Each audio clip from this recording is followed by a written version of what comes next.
El doctor Loring Swain, antiguo presidente de la Asociación Americana de Medicina, escribió un libro titulado Artritis, Medicina y las leyes espirituales. Después de largas observaciones, el doctor Swain quedó convencido de que la artritis frecuentemente proviene del odio y el rencor crónico, que la enfermedad puede desarrollarse en una persona cuyos sentimientos sean antipáticos. En su libro da muchos ejemplos de esta clase de enfermos que fueron curados como consecuencia de haber vencido sus sentimientos de enojo. Los profesionales de la medicina aceptan generalmente que el enfado, el resentimiento y las hostilidades no resueltas son factores principales en la depresión y otros desórdenes emocionales. Las consecuencias espirituales de la falta de perdón son igualmente serias. Si Satanás puede retenernos de perdonar a otros, si puede sembrar el odio, el resentimiento y las guerras, está separándonos unos de otros. Cuando esta separación se produce, consecuentemente nos separa de Dios, ya que no es compatible el estar bien con Dios y enemistados con nuestros semejantes. Cuando Jesús señaló que oiríamos de guerras y rumores de guerras, estaba hablando más allá de trastornos políticos. Estaba hablando de la capacidad del ser humano de odiar y aborrecer a su semejante, de la incapacidad de perdonar las ofensas y vivir en armonía los unos con los otros. Así pues, cuando no perdonamos, estamos dando a Satanás el dominio de nuestras vidas. Con ello, él interrumpe nuestra adoración a Dios e impide nuestro perdón y estorba nuestras relaciones. Todo ello hace que el ejercitar el perdón sea más que una recomendación. Es un deber de la palabra del Señor impuesta a nosotros. Nuestra lectura bíblica la encontramos en el libro de San Mateo capítulo 24, versículo 6. La palabra del Señor dice lo siguiente: y oiréis de guerras y rumores de guerras.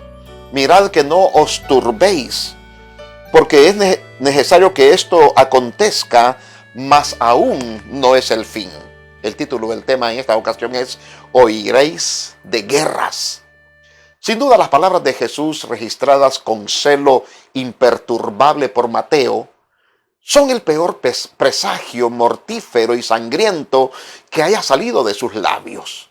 Ante la pregunta inquietante, inquisidora de los discípulos por conocer el futuro y más plenamente el día del retorno de su maestro, cuando les dio la triste noticia que se iba a separar de ellos, que volvería al cielo, pero que después retornaría a esta tierra y estaría junto con ellos para siempre, ellos preguntaron y dijeron: dinos, ¿cuándo serán estas cosas y qué señal habrá de tu venida y del fin del mundo? San Mateo 24:3.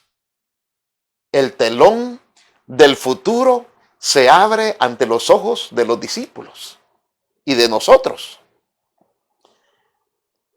Al conocer la historia y lo que actualmente ocurre ante nuestros ojos, observamos que los discípulos no tuvieron la menor idea de los alcances y sangrientas declaraciones de Jesús. Oiréis de guerras y rumores de guerras. Esto es más que una noticia o un evento profético previo al retorno del Maestro. Sería la mayor y más lamentable experiencia del ser humano. El derrame de la sangre de millones de personas en todo el planeta. El casi intento del exterminio humano por el mismo ser humano, con la capacidad de instrumentos poderosos de destrucción. Puede ser que la mente de los discípulos fuese llevado al tipo de conflictos y luchas que ya conocían, o que quizás se llevaba a cabo en ese momento en alguna parte, y tal vez con el uso de instrumentos de guerra que ellos conocían, como las mortíferas espadas cortas, las dagas, las lanzas, las jabalinas y las corazas para la protección del cuerpo, armas de uso del Imperio Romano en esos tiempos. Aunque tenían armas de asedio más poderosas, como los arrietes, las torres, el onagro, la catapulta para lanzamiento largo, la balista, el escorpión y tantos otros instrumentos de guerras que tenían los romanos en su tiempo. Aunque estas guerras antiguas eran sangrientas, eran mortales y mutiladoras por el uso de armas cortopunzantes, nunca vino a la mente de los discípulos el uso de la pólvora con su onda expansiva, mortal y de mayor alcance destructivo. Muy diferente que el onagro o la catapulta que lanzaba proyectiles incendiarios. Fue de esta manera como a partir del siglo XIV que la pólvora se comenzó a utilizar para impulsar o propulsar armas de fuego como el plomo, llegando a ser el elemento principal en las batallas. Aunque también se usara en otras áreas como en la minería y la remoción de objetos gigantes y la ingeniería. Fue de esta forma como los conflictos alcanzaron mayores alcances de muerte y destrucción. El uso de estos instrumentos garantizaba la victoria en los campos de batalla. Pero el uso de la pólvora en las guerras quedó opacada con el surgimiento de las bombas atómicas. Las naciones poderosas del mundo han llenado sus arsenales con miles de estas mismas bombas, con capacidad de producir una reacción en cadena que mataría a todas las personas del planeta, arrasando la vegetación, los animales y el mar. Se calcula que hay más de 12.121 bombas nucleares en 9 países del mundo: Rusia, Estados Unidos, China, Francia, Reino Unido, la India, Pakistán, Israel, Corea del Norte y lo que acaba de pasar con Irán, donde se le ha detenido para que siga produciendo uranio enriquecido para producir sus supuestamente bombas nucleares. Aunque es probable que muchas naciones no hayan hecho un reporte real de lo que tienen, pero amigos, la muerte de personas por las guerras no se detiene. Estas han rodeado el planeta y las manos de las naciones de la tierra están llenas de la sangre de personas inocentes por el absurdo impulso que los ha llevado a declararse la guerra y matarse. Rusia no se detiene invadiendo y mandando misiles sobre Ucrania. En la historia de la humanidad, queridos amigos, ha habido más tiempos de guerras que de paz.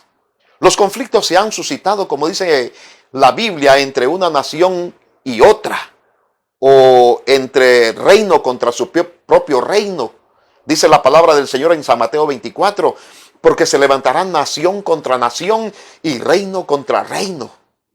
Durante todo el tiempo, los conflictos armados y las guerras destrozan la vida de millones de personas. Solamente la Segunda Guerra Mundial cobró la vida de 72 millones de personas, según algunas estimaciones, en un periodo menor de 6 años, desde el año 1939 al año 1945. Sin mencionar los conflictos actuales entre Rusia y Ucrania, como ya mencionamos, o Israel y los palestinos, que involucra a el Líbano, Gaza e Israel. Los conflictos se suceden en diversas partes del mundo con mayor o menor notoriedad, pero que desplazan a millones de personas y matan a miles sin ningún tipo de represalias por el mundo civilizado. La triste historia que comenzó con la muerte de un hermano por su propio hermano se extendió por todo el mundo a tal punto que polariza a la humanidad hoy en día. Tanto aquel que no habla el mismo idioma o tiene el mismo color de piel es visto como un rival, como un enemigo. A la lista de los grandes conflictos armados que han azotado al mundo, como las dos guerras mundiales, y donde las atrocidades no caben en la mente equilibrada, se suman otras de menores proporciones. El eterno conflicto entre Israel y los palestinos, las guerras en Birmania, las guerras internas en África, Argelia, el Chad, Mali, Burkina Faso, Níger, Somalia, Túnez y Kenia, los turcos en Siria, que ya se han liberado, el conflicto interno en Colombia y en Venezuela, las insurgencias en Haití, la guerra civil afgana, Azerbaiyán, Armenia, en Pakistán, Irán, la India, Filipinas, etcétera, etcétera y etcétera. Es increíble cómo puedes acceder a videos y ver las masacres cometidas por los japoneses en China, las matanzas en el Pacífico, el asedio alemán a varias naciones europeas, las muertes en los campos de concentración donde las personas eran quemadas vivas por miles. No cabe en la mente sensata el daño que ha causado el ser humano. La pregunta de los discípulos, ¿a cuándo sucederán estas cosas y qué señal habrá de tu venida y del fin del mundo? Todavía no es contestada, porque las guerras son apenas inicios de dolores. Es decir, deben ser vistas como señales de los últimos días, pero no como la señal del retorno de Jesús. Las guerras en curso son eventos que tienen que suceder tristemente en nuestro medio. Los eventos de los últimos días solamente indican que la venida de Cristo se aproxima. Igual que cuando vamos de viaje y comenzamos a ver señales de la llegada a nuestro destino. El contexto en que Jesús advierte de las guerras es su retorno. Y cuán cercano puede verse eso. Él mismo lo ilustró diciendo: de la higuera aprended la parábola, cuando ya su rama está tierna y brotan las hojas. Sabéis que el verano está cerca. Así también vosotros, cuando veáis todas estas cosas, conoced que está cercano a las puertas. Mateo 24, 32 y 33. Las señales, queridos amigos, indican que Jesús pronto va a volver a esta tierra. Que Dios nos ayude a no ver las guerras como sucesos aislados, lejanos y sin importancia para nosotros. Aparte de lo trágico que resulta que las personas se maten por cosas absurdas, también que despierten en nosotros la seguridad de las palabras de Jesús. Todo lo que está escrito en su palabra se cumplirá y se ha cumplido asombrosamente delante de nuestros ojos. Debemos de estar alertas y prepararnos para el mayor acontecimiento de la historia, la segunda venida de Cristo a esta tierra. Que Dios nos ayude a que a través de su palabra podamos comprender los tiempos que estamos viviendo y el retorno maravilloso de Jesús pronto a esta tierra. Que Dios nos ayude, que Dios nos bendiga, que así sea. Amén y amén.